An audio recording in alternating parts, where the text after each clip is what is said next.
I'm back. Yep.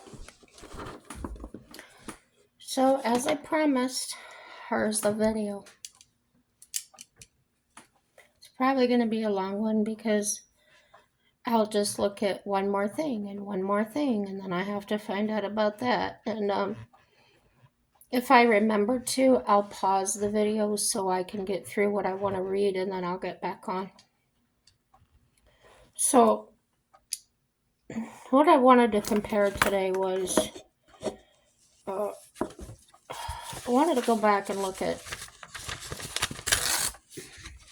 some of the differences between Republicans and Democrats, the way they were, the way they are, what they became, what they're becoming. So this is the beginning of that, what I've just started. Where I started at was in my grandmother's time. She was born in 1921. She grew up during the Depression, so I thought that was a good place for me to start. First of all, I want to talk about Herbert Hoover. He was the 31st President of the United States, and that was from 1929 to 1933. He was a wealthy mining engineer before his presidency. He led the Wartime Commission for Relief in Belgium and was the director of the U.S. Food Administration, followed by post-war relief of Europe.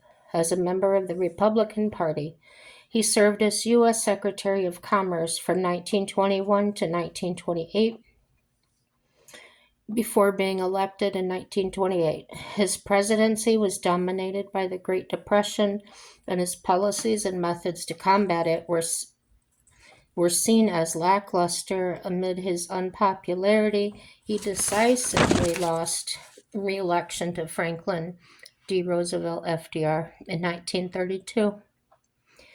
He became famous as his country's quote-unquote food dictator.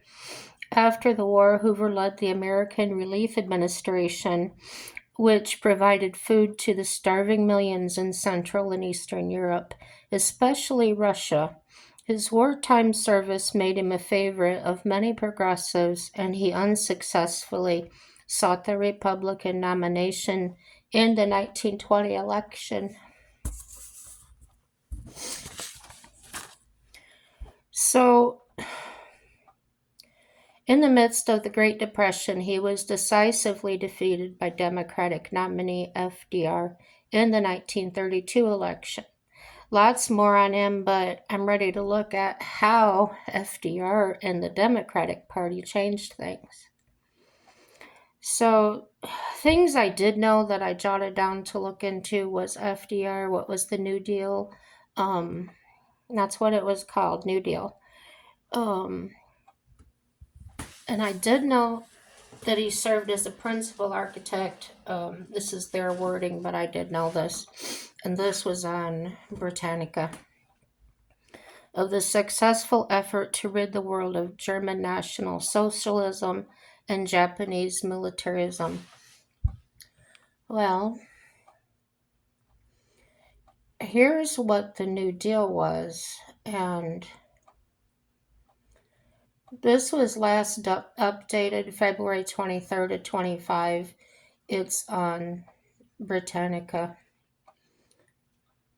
webpage here. It's New Deal, United States history. Okay, the top questions that people asked, what was the purpose of the New Deal? The United States was in the throes of the Great Depression. Banks were in crisis, and nearly a quarter of the workforce was unemployed. Wages and salaries declined significantly, as did production. U.S. President FDR New Deal 1933 to 39 aimed to provide immediate economic relief and to bring about reforms and stabilize the economy. What were the New Deal programs and what did they do? The Agriculture Adjustment Administration, AAA, brought relief to farmers by paying them to curtail production, reduce surpluses, and raising prices for agricultural products. So they're paying farmers to not produce so much, reducing surpluses and raising prices for agricultural products. There it begins.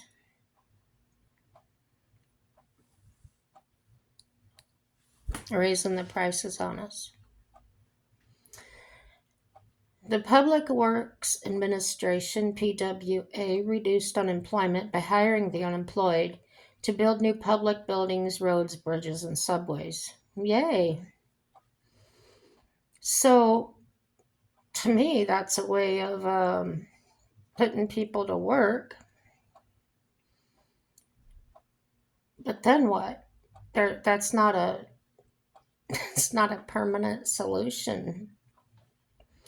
The Civilian Conservation Corps, the CCC, employed hundreds of thousands of young men in reforestation and flood control work.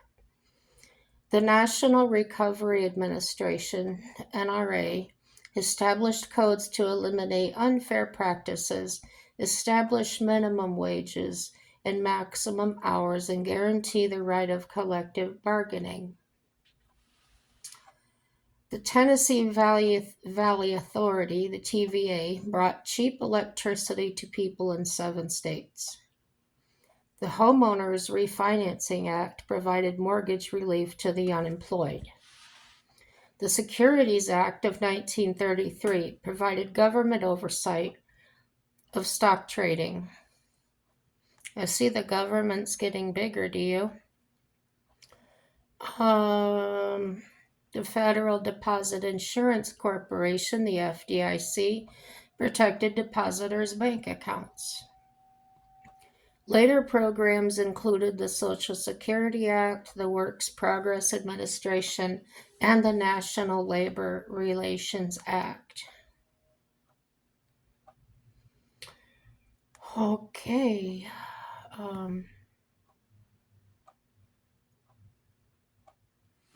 So basically, it's domestic program of the administration of U.S. President FDR.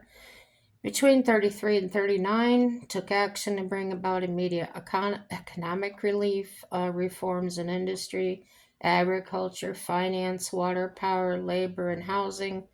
So, yeah, it looks like they took a handle on everything in the country. So,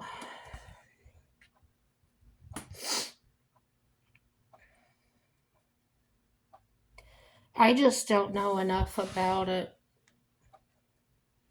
The way I'm reading it, I do have a reading comprehension problem, so help me out, guys. But the way I'm reading it, it doesn't sound too good right off the get-go. Oh, man.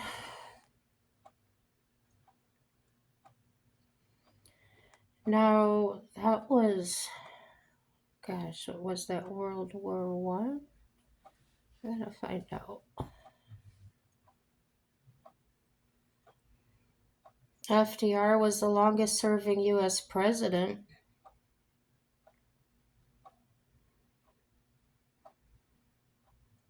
He was the only one to have served more than 2 terms.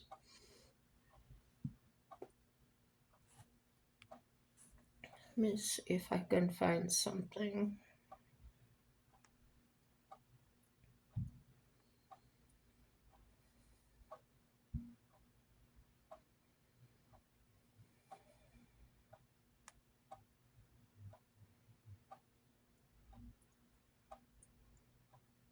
Oh, wow, lots of people on this page.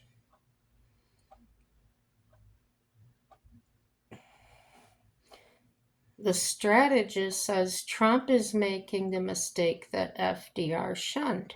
Let's see.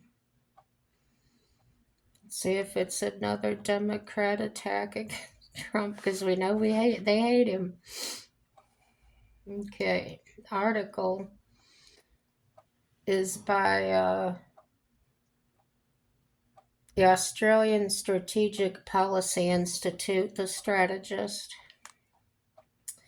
It says in April 1941, Charles Lindbergh, the America First Committee's prominent leader, outlined his position that Nazi Germany's victory was inevitable, that the United States should stay neutral, and that Britain was a belligerent nation which should agree to a negotiated peace. Lindbergh said, "It is a policy not of isolation, but of independence." The upheaval of the Oval Office meeting on 28th of February between Ukrainian President Zelensky and President Donald Trump, punctuated by the interjection of Vice President Vance, did not reveal the U.S. switching sides to join Russia, but rather a foreign policy shift towards the notion of U.S. independence and neutrality advocated by Lindbergh's America First. During the meeting with Zelensky, Trump made his position clear. "I'm not aligned with Putin. I'm not aligned with anybody. I'm aligned with the United States of America and for the good of the world."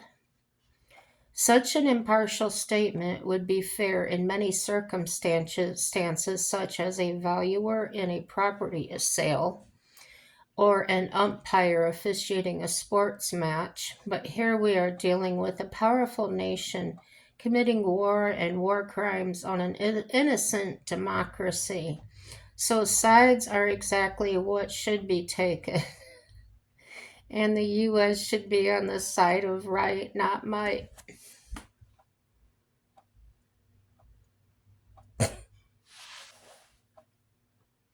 Okie dokie. So, are they saying because they feel a certain way that that side is right? Because there's going to be people that feel the other way, that Russia is right. So, are we acting on feelings here or facts? Let's see what they have to say. Those who describe Trump's U.S. as isolationist are simplifying a more complex foreign policy shift that sees the U.S. role in the world no longer as the global policeman expending resources on holding aggressors to account, but as the global peacemaker between other nations in conflict, regardless of which is at fault. Trump has not withdrawn from the world, as shown by his support for Israel and distrust for Iran, his focus on China, and even his aims to end the war in Europe. And of course, it is always possible that in the art of the deal, what we are hearing is not necessarily what we will see. That's true. Deals they're like a flowing river. It can change at any moment. So it is Australia's job as America's most trusted ally to help show the dots connecting each other of the globe to each corner of the globe and to ensure the next phase of American exponential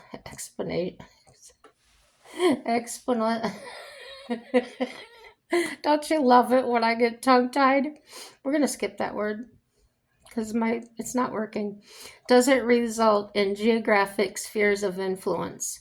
The U.S., in effect, joining the non-aligned movement would more likely result in a ceasefire that rewards Russia's aggression, proves the effectiveness of the Russia-China no-limits partnership, and emboldens China in the Indo-Pacific. What happens in Europe and NATO does matter to the Indo-Pacific. The Oval Office train crash reverberated across the globe, unsettling the U.S.'s closest allies and partners in the Indo-Pacific. As European leaders rushed to London for a conference hosted by British Prime Minister Sir Keir Starmer, governments across Australia, Japan, South Korea, the Philippines, and Taiwan were all examining the implications for our own security. Worse, China was no doubt doing the same, only looking at the possibility for territorial and strategic gain, not loss. The US would be mistaken to think we live in an age in which China and Russia are separate, just as US actions are raising questions about the value of its democratic alliances. The axis of authoritarian there I go, regimes is becoming more aligned. So have we seen lasting damage? Diplomatic bust-ups between friends are generally temporary, as seen by the Australian experience with the infamous first call between then Prime Minister Malcolm Turnbull and Trump in January 2017. More important is the potential for permanent policy changes relating to the U.S. international friends and foes. Trump's desire for peace and to be seen as a peacemaker is not inherently a bad thing. The U.S. should use its strengths to stop aggression, but not in a way that stops the victim fighting back, which is why any belief that the U.S. can achieve peace by serving as a detached conflict mediator is seriously flawed. Everybody has an opinion. Justice and lasting peace is not achieved through moral equivalence. The reality is stark. One side, Ukraine, was invaded, while the other, Russia, initiated an unjust war. A neutral America treating both parties as having equally legitimate claims rewards the rule breaker and would simply incentivize more of it. I feel like there is that's another assumption or a projection that somebody's life experience would come into an opinion there and say that this is the way this person would react.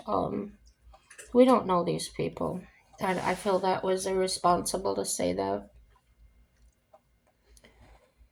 So, indeed, in referring to Ukraine as not having the cards on at the table, Trump seemed to be suggesting that Russia's more powerful status carried with it an automatic right to come away from the negotiation with more.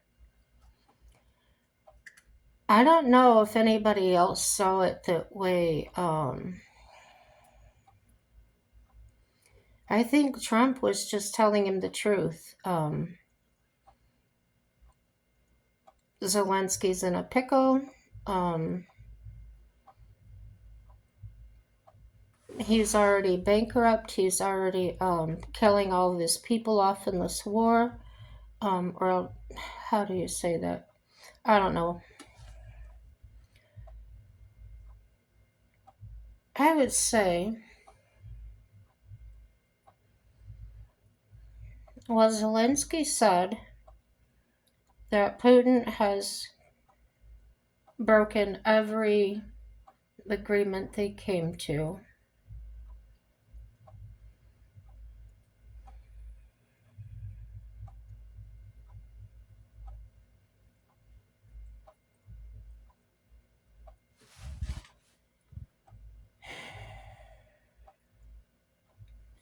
It is their problem. It's between the two of them.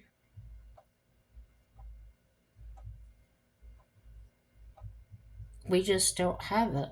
We just don't have it to give. We don't have we do have to save ourselves first. Because as I grew up living and learning, you feed yourself first, and then you'll have more than enough to give everybody else. And I think America's been feeding everybody else too much, too fast, and too long, that we can afford to just give out more and more. Our people are dying. Our people are living on the streets, and we just got way too much on our plate.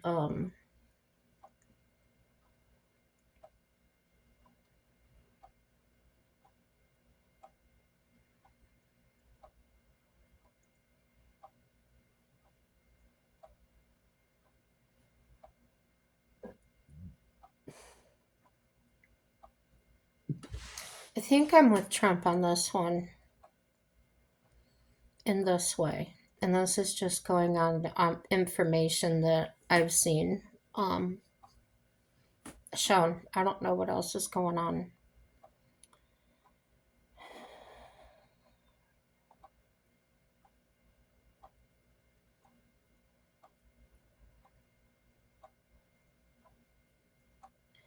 If a bull wants you out of his pen, wants you away from his cows, he's going to get you no matter what.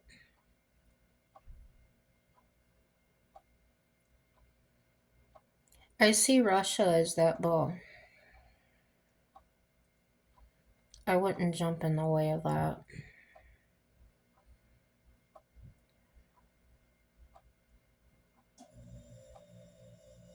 No.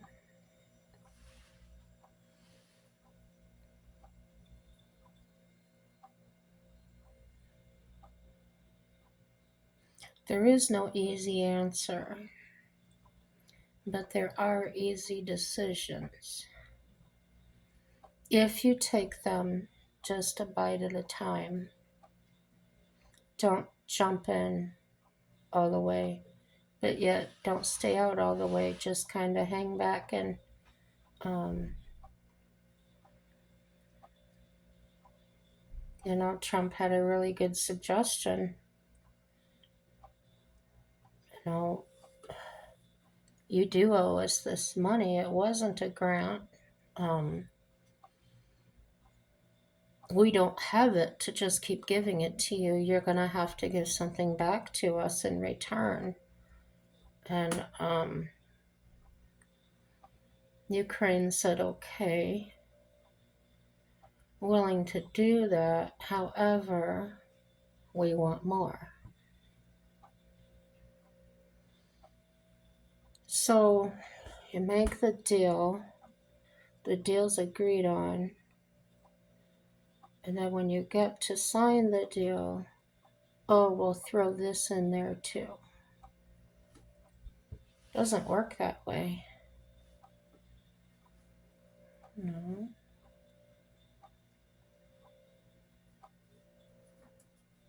That would be like going to buy a car and saying, well, you didn't pay off the old car. Why should we sell you a new one? Oh, because I need it. You give a million reasons. Okay, we'll go ahead and sell it to you. Well, okay, thanks a lot. Well, while you're at it, throw this other truck in too. Just doesn't work that way, Mr. Zelensky. You want us to give up the money we don't have, the people we don't have. For what? I don't know what the outcome is supposed to be. All I remember him saying was, we will be victorious. We want to be victorious. So, over what? Over what?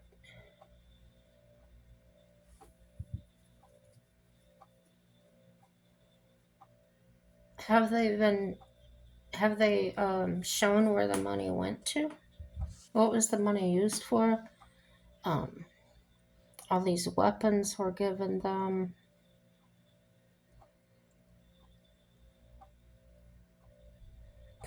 Doesn't make any sense.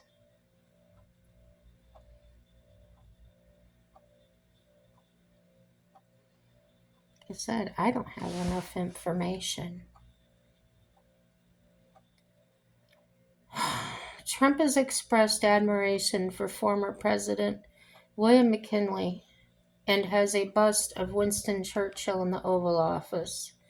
His team should want to help him avoid being remembered for more like Lindbergh or like Neville Chamberlain, who appeased Hitler by signing the Munich Agreement, which gave up the Sudetenland for peace for our time. Trump's staff should put Winston Churchill's response. You know, this isn't the type of article I want to read. I don't want to hear anybody saying, oh, they should do this, they should do that, because it's real easy for a person like me that sits way back and watches everything. Oh, it should be done this way and should be done that way. So we do have to be careful.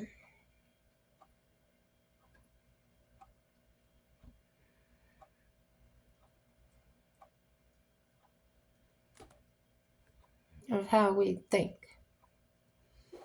Guard our thoughts.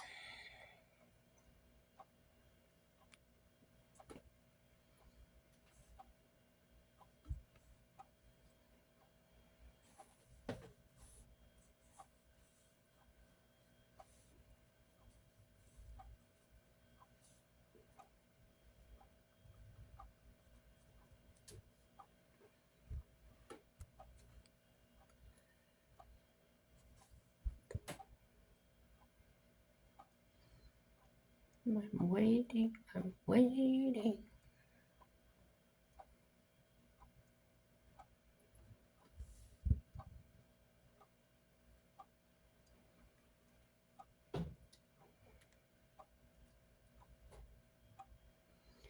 Yeah, they're not putting a whole lot of information. There's a lot missing on here on the internet, because you put in a specific question about Democrats and automatically it goes to all these wonderful things they've done. Yeah.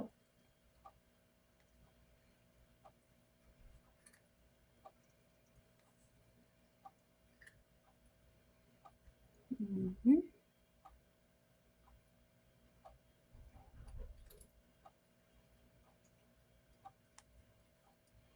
Yep, I'm over it. I'm not even gonna pollute my brain with that crap. I like a clean mind. I like to think about things for myself. Well, that's it for this video, guys. Sorry, I thought there was going to be a lot more to it, but there really wasn't. Nothing worth mentioning anyways that I looked at.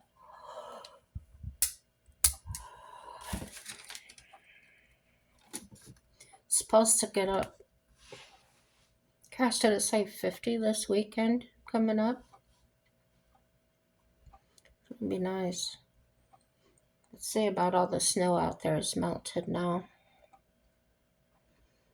Yeah, I'm gonna go watch some TV, maybe play a game, and yeah. Yeah, do what you want to do, guys. Have a good night. Like, subscribe, comment.